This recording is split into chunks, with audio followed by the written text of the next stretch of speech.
Welcome back to Drafting with Mark, and in this episode we're going to continue with this part. So in this video, what I'm going to attempt to do, and hopefully this doesn't take too long, but I'm going to try to explain to you 3 different ways of putting a title block on something.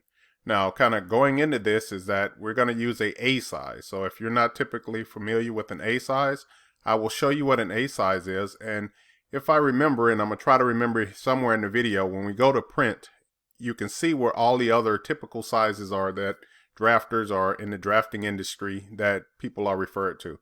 But in this one, I'm going to use an A size. In future videos or in some of my other videos, I did use a B size. And I'm also going to link up here to the top where I actually created a much more, I would say, elaborate title block than I did here. So that one is going to have some attributes and other things. But that's just kind of give you a general direction of what you can expect whenever you create a title block. But in this one, I'm going to make a super simple title block. I'm not going to add any kind of layers or things of that nature. So I'm just going to make something super simple and easy for this one. But the most important thing I'm going to try to explain here is the concept of what you're going to do whenever you create a part. And then from that part, after you create it, how to put it on a title block, as well as put dimensions on it. So let's go ahead and jump over and get started.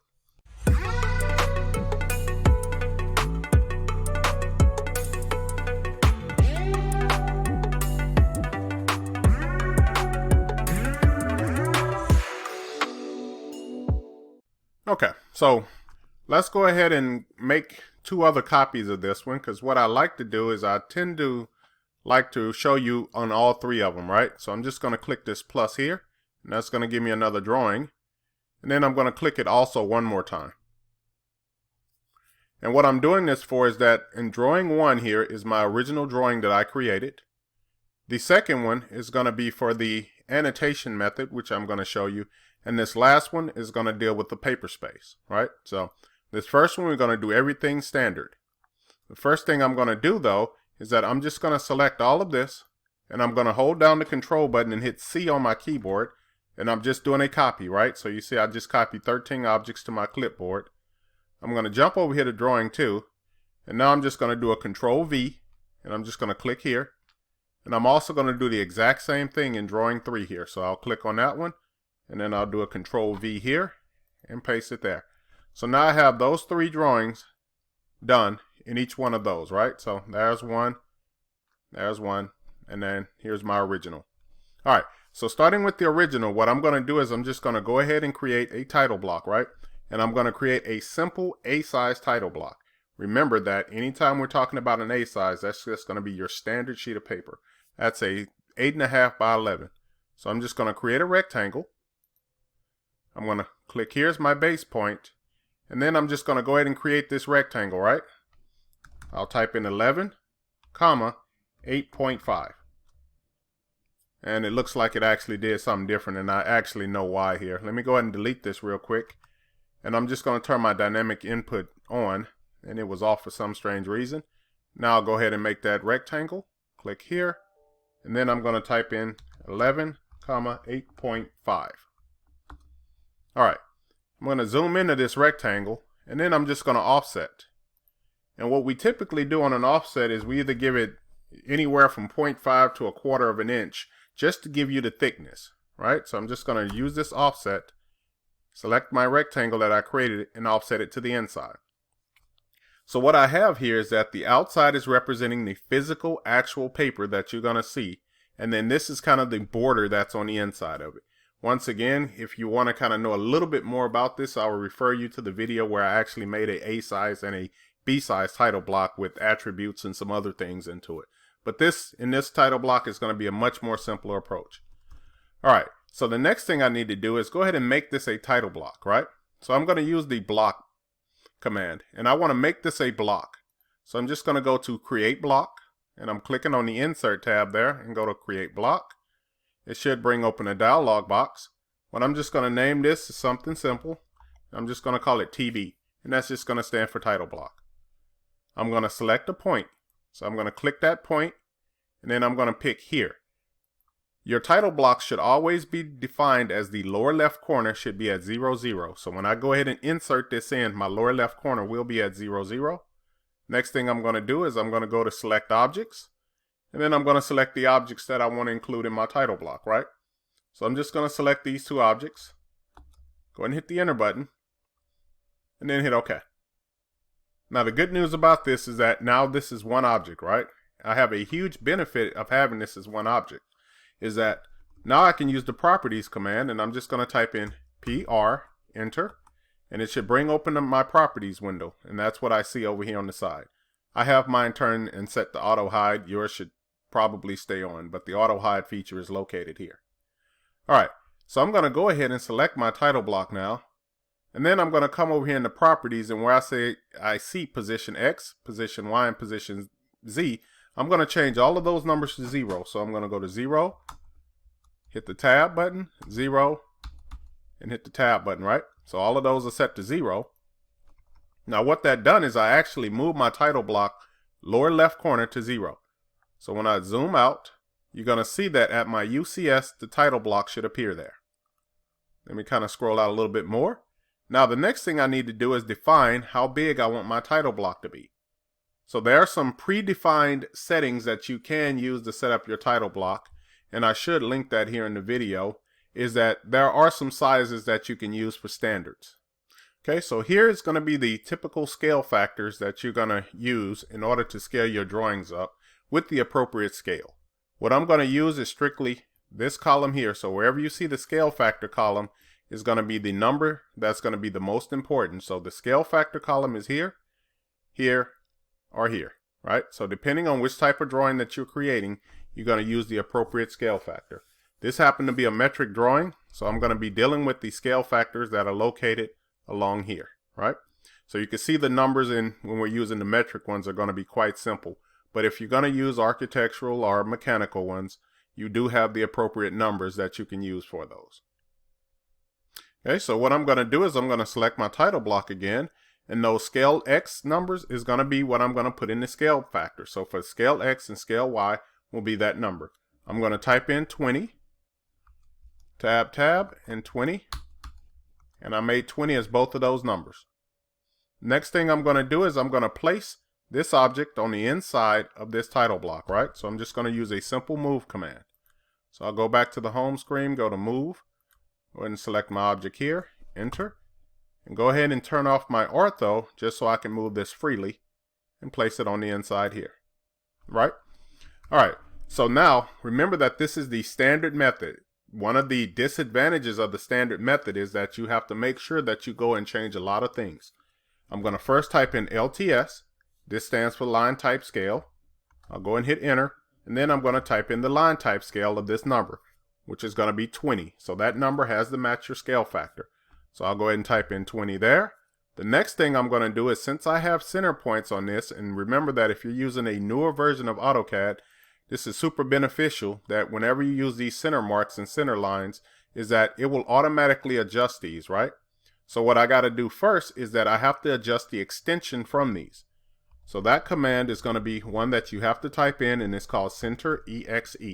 When you type that in, if I'm using a metric drawing, I usually like to give that number somewhere either 3 or 5 is my typical number that I'll use. In this case, I'll go ahead and use 5. All right. So now what that has done is that when I use the center mark command and I click on here, you're going to see that I do get those plus symbols going across. If I did not change my LTS, and I'm going to go ahead and go to LTS and set it back to 1, and then I'm going to use the regen, you can see that I don't get the extra little lines that are coming off of here, right? Now that may be fine for what you need to see, but I would typically set my LTS and set it to whatever the scale factor is. And if I want those lines to go away and I want this to be a nice whole number, I can always come back, select that line, and then come into the line type scale here underneath the scale factor, and then make that number whatever the reciprocal of it is. So instead of making it 20, you can make it 1 divided by 20, and then that'll bring it back, right? But I'm going to go ahead and leave this number set to 1 here. All right, so my line type scale is set to 20, and that's going to benefit me. And you can also see what the center exe does is that it makes this distance going from here to here 5, right? All right, let's go ahead and put our other center marks on here. I'll go ahead and place a center mark here and a center mark here, right? I can also combine between these two just by using the center line command here and selecting both of these lines. Alright, so now that I have all of my center marks on here, everything is fine. The next step that I'm going to do is that I'm going to go ahead and set my dimension style up, right? The dimension style is going to be located here underneath this drop down. So I'll go here. It should bring open a dialog box, and once again I'm using the standard method. So I'll go to modify. And once I go to modify, what I need to do next is that I need to go ahead and decide what numbers I want to change. The most important number here that you're going to have to do is underneath the fit tab, is underneath the overall scale. I need to set this number to the same number that I set my scale factor to. So that scale factor number, as you're seeing, is super duper important. What this is going to do is going to scale up all your dimensions to that right size. So I'll go ahead and set that number to 20. Go ahead and hit the OK button. And now if I want to change one other thing, let me go back to that actually. I didn't mean to hit OK on that one. Let me go back to modify. It should bring open that fit tab again. One other thing I want to do is I want to go to my primary units. It's set to decimal. And I'm just going to suppress the trailing 0. So I'm going to go ahead and do that. Go ahead and hit OK. And then I'll close this. Let's go ahead and zoom into here because we do have something a little bit different happening in here. We have a center mark that kind of wraps around here. This one I'm going to have to draw manually. So I'm going to create a circle from this center going to this center. Let's go ahead and trim this line, or this circle actually. So I'm going to trim here and here. I'll go ahead and delete this line here. I'll use match properties, which is going to be this icon here. I'm going to select the source first, which is going to be this line. And then I'm going to select my line that's going around here. I'm just going to kind of draw a regular line just kind of coming from this end point going out. Let's turn the ortho back on just to make sure that these lines are straight. And I'll do the exact same thing here along the top. I'll kind of stop it at the same point. So I'm just going to touch this end point and then track to here. Let's also do match properties just so we make sure that those are the same on center layer. So I'm going to go to match properties. This time I can select my circle. Then I can select these two lines. All right. Nothing happens on these two lines, but it's just fine. It's just letting me know that they are done. All right. So I have my center marks on here. I have my dimension style set up. Now I can go ahead and put dimensions on them. I'm going to do one more thing in that dimension is that anytime I use a dimension has a center mark to it, it's going to put a little plus there. So let me go ahead and turn that off. I can go back to the dimensioning style underneath the annotation, and then I can select this icon right in front, and that's going to bring my dimensioning style back up. Go to modify,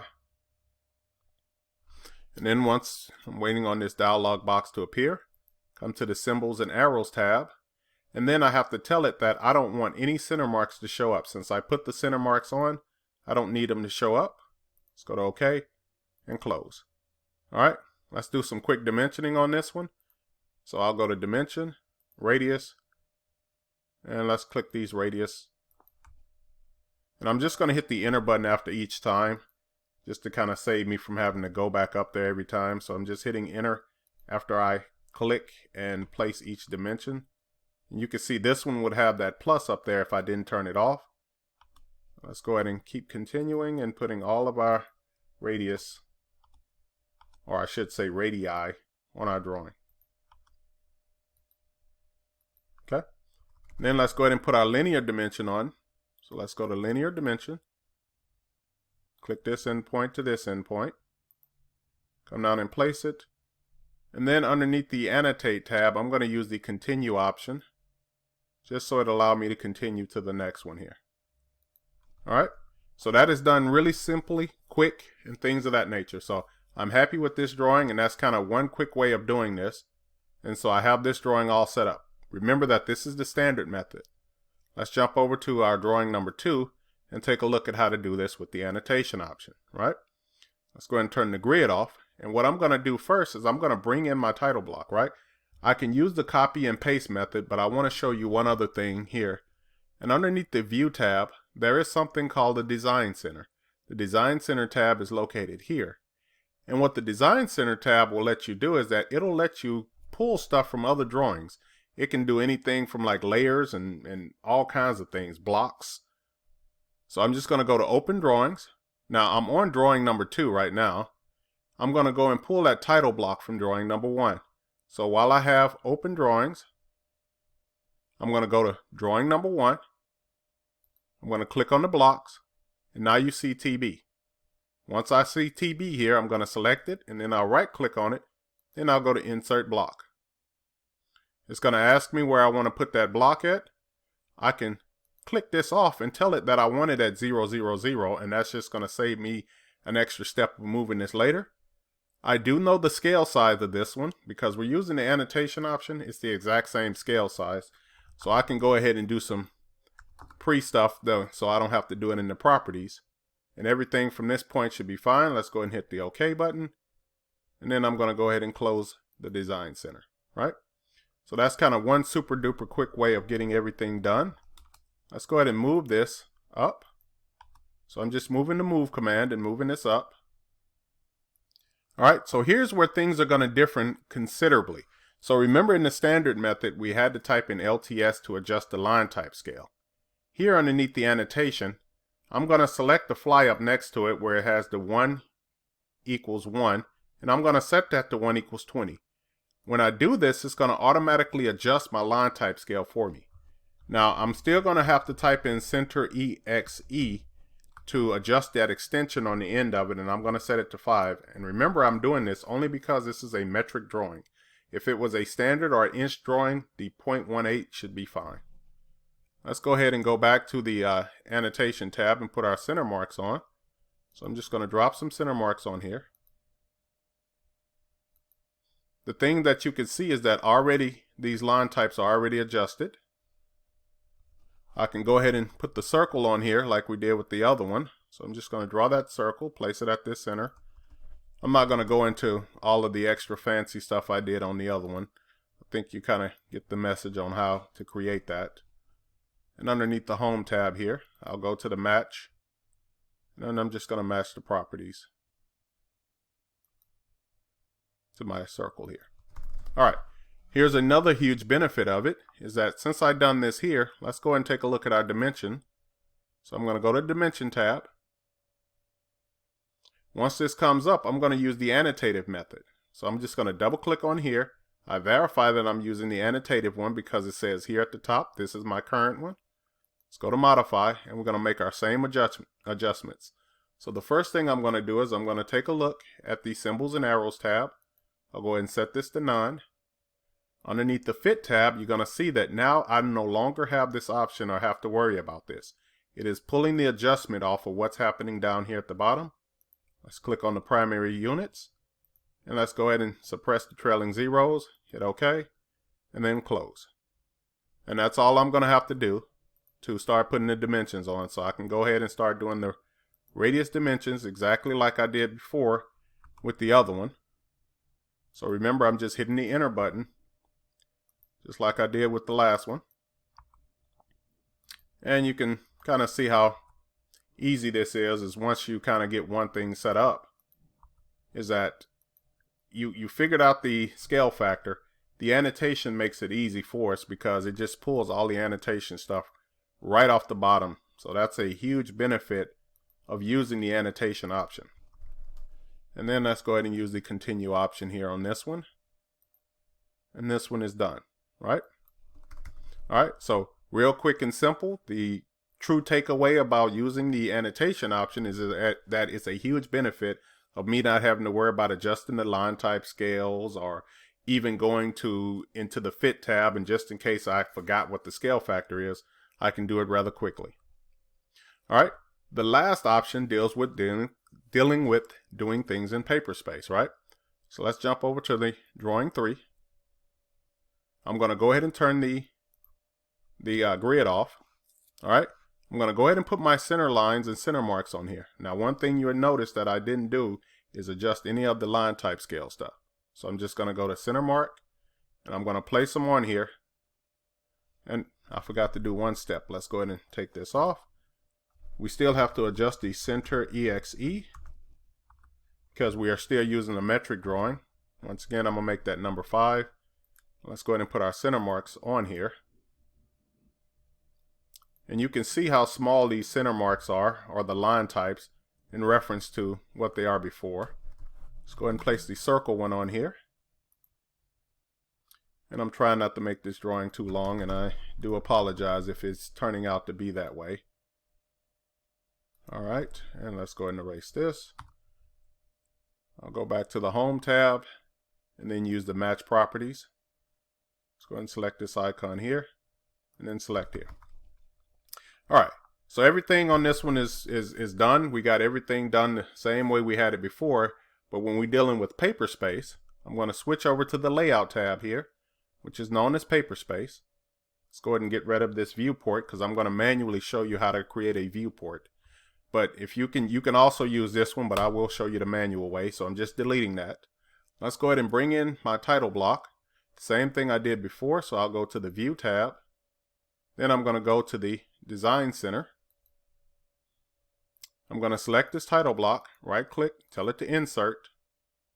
Once the insert box comes open, this is another one of those different things, is that I'm going to leave this at 0, 0, so it's going to put my title block in the right corner. The scale I'm going to leave at 1 to 1, so do not adjust the scale when you're dealing with paper space. Once I hit OK, it's going to bring in my title block, and it's going to place it around here. Alright, now some of you may be kind of bothered that it's not centered on here. The easiest way of fixing that is we can go to the Layout tab here at the top. This is only going to appear when I switch over to Layout 1. I'm going to click on Page Setup Manager. It's going to open up this dialog box underneath Layout 1. Let's hit Modify. And it's going to look like a print, right? It's going to look like we're actually printing something, but we're just going to set up the page setup. What I usually like to do is go here to Drawing. So Drawing to PDF, or DWG to PDF. This is where I was going to reference you at before, is that here are all the standard title blocks, and I tend to like to use the full bleed ones. So if you're talking about a C-size drawing, you can see it's either in landscape or in portrait mode. Our drawing that we created is in landscape, and it's an A size, so therefore I'm going to choose the ANSI Full Bleed A 11 by 17, 11 by 8.5. So that's going to be the one that I'm going to select. I'm going to tell it to do the extent. I'm going to tell it to center it, and you're going to see here that it's going to fit 1 to 1. I don't need to adjust any of this stuff. Once I hit the OK button and then hit close, you're going to see that your paper is indeed the right size, right? Next thing I'm going to do is I'm going to hit a rectangle command. So the rectangular one, this is how we're going to create a viewport. Once again, I'm still underneath this Layout tab. I'll choose rectangular, and then I'm just going to create a rectangle on the inside of this.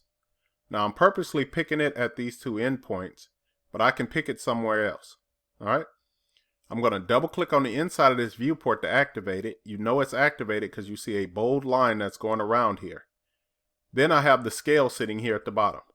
I'm going to adjust the scale by selecting the fly up and then setting it to 1 to 20.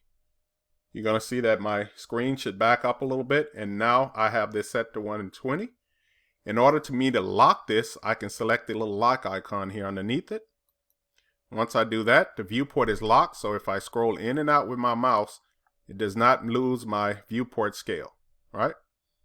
I'm going to double click back on the outside of here just to get the paper space.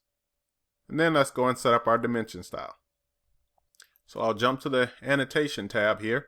Another way of getting to our dimension is here, or we can just type D enter on our keyboard. So I'll select here. I'll go to Modify. Now you'll notice that I am putting my dimensions in paper space. The benefit of doing this is that I don't have to worry about this scale, right? I can leave this set to 1. I'll come back to my symbols and arrows. Go ahead and tell this to be none. And then take a look at my primary units. Tell it to suppress my trailing zeros. The other thing that I can do here, and I can go to OK on this one, if I wanted to accidentally use this annotation option, I can use this one as well. It does not matter which one you use. If I go to Annotation and I go to Modify, the same principles are going to apply. It knows that we're in paper space, so therefore it's not going to even let me change this. I can go to the symbols and arrows, make this none, And underneath my primary units, I can also suppress the trailing zeros. So I'm going to show you a dimension of both of these, and then you can go ahead and finish the dimensions in either one. So this is annotation.